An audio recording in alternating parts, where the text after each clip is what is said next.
So a couple months ago, for those of you who didn't see, Trippie Redd actually released a new album which quite frankly had possibly the greatest song of all time on it in Swag Like Ohio Part 2.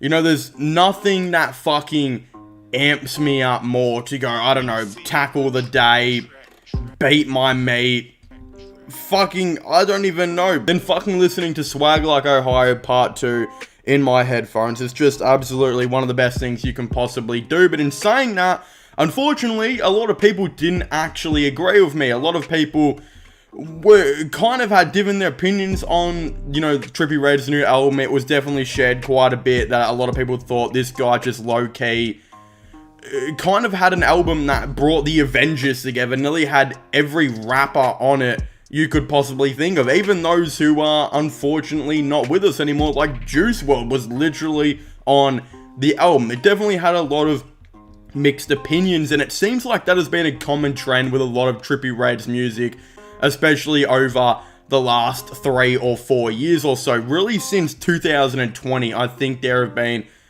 a lot of different opinions, and for the most part, it hasn't exactly been that great. In my opinion, I do think Trippie released his best music prior to 2020, and I think most will agree with me, but there definitely are some who will disagree. But there is one project that Trippie Redd did actually release after 2020 and onwards that I genuinely believe is not only one of Trippie Redd's best ever projects, but I think will go down as one of his most underrated projects of all time. In saying that I think this project is super underrated and super good, it does actually kind of, I think, reinforce the opinion that some people have that Trippie Redd's label is at fault for a lot of the decisions that are made and a lot of the issues that are happening with Trippie Redd's music, which I will get to in a second. And for those of you who don't know what project I am actually talking about, I am talking about the deluxe album that he released with Travis Barker called Neon Shark vs. Pegasus. This was, of course, a deluxe album to, I think it was, just the Pegasus album, which was released on October 30th, 2020. That album definitely had a lot of mixed reviews here and there, and then, of course, a couple months later, he actually released the deluxe album, which was very, very different to the actual album. In fact, it was so different that a lot of people pointed out that this just seemed like not really a deluxe at all and seemed like its own album. Again, this new album, deluxe, whatever the fuck, that he released with Travis Barker actually kind of went in a way different direction than Trippie's music has really been. A lot of his music has been, described as rap, SoundCloud rap, I don't fucking know, music that uses the same type of beat onwards and onwards and onwards again, especially newer type of music. But this album deluxe thing was definitely a way different shift and tone to his other albums, where he actually went and ventured into a different genre, which was, of course, pop punk, punk rock type of music. It was very obvious that this genre was inspired by Machine Gun Kelly, who had a previous switch where he kind of went from rap to punk, and he's still a rapper and all this type of stuff, but he just decided to make a punk album. It ended up becoming one of his most successful. He actually featured Trippie on that Travis Barker also executive produced, and you would imagine that's where Trippie met Trav, and that's how it kind of got started, and yeah, that's where this big project ended up coming out.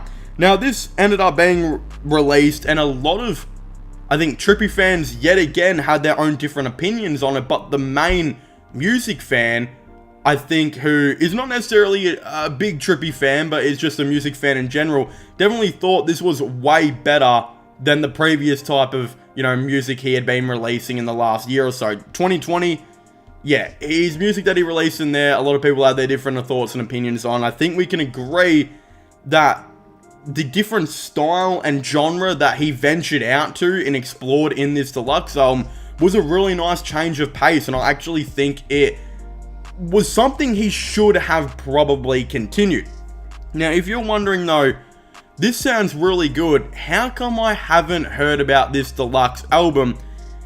And I think the reason this album is still so underrated and still hasn't been appreciated like it should have, and hasn't been, I think, listened to like it should have, is based on the fact that the marketing for this was absolutely terrible from the get-go. Ever since this was announced, it was a deluxe. It was a bit of a train wreck. And I think a lot of people blamed kind of the production company and the, of course, you know, record label for how this was kind of handled. But this Neon Shark vs. Pegasus in no way needs to be a deluxe. Every single song that was made by Travis Barker, except maybe one or two, is mainly a punk rock song, which has nothing to do with the base album at all. Let's just get that out of the way. The deluxe has nothing to do with the actual album. They are pretty much two separate things. It's not like he's continuing a storyline or anything from the album. He's not even continuing the same genre. It makes no sense why this was really a deluxe in the first place. And then if we're gonna move on from that, you have songs on this album like Pill Breaker, which has been noted by a lot of fans as one of Trippie's best songs in the last couple of years.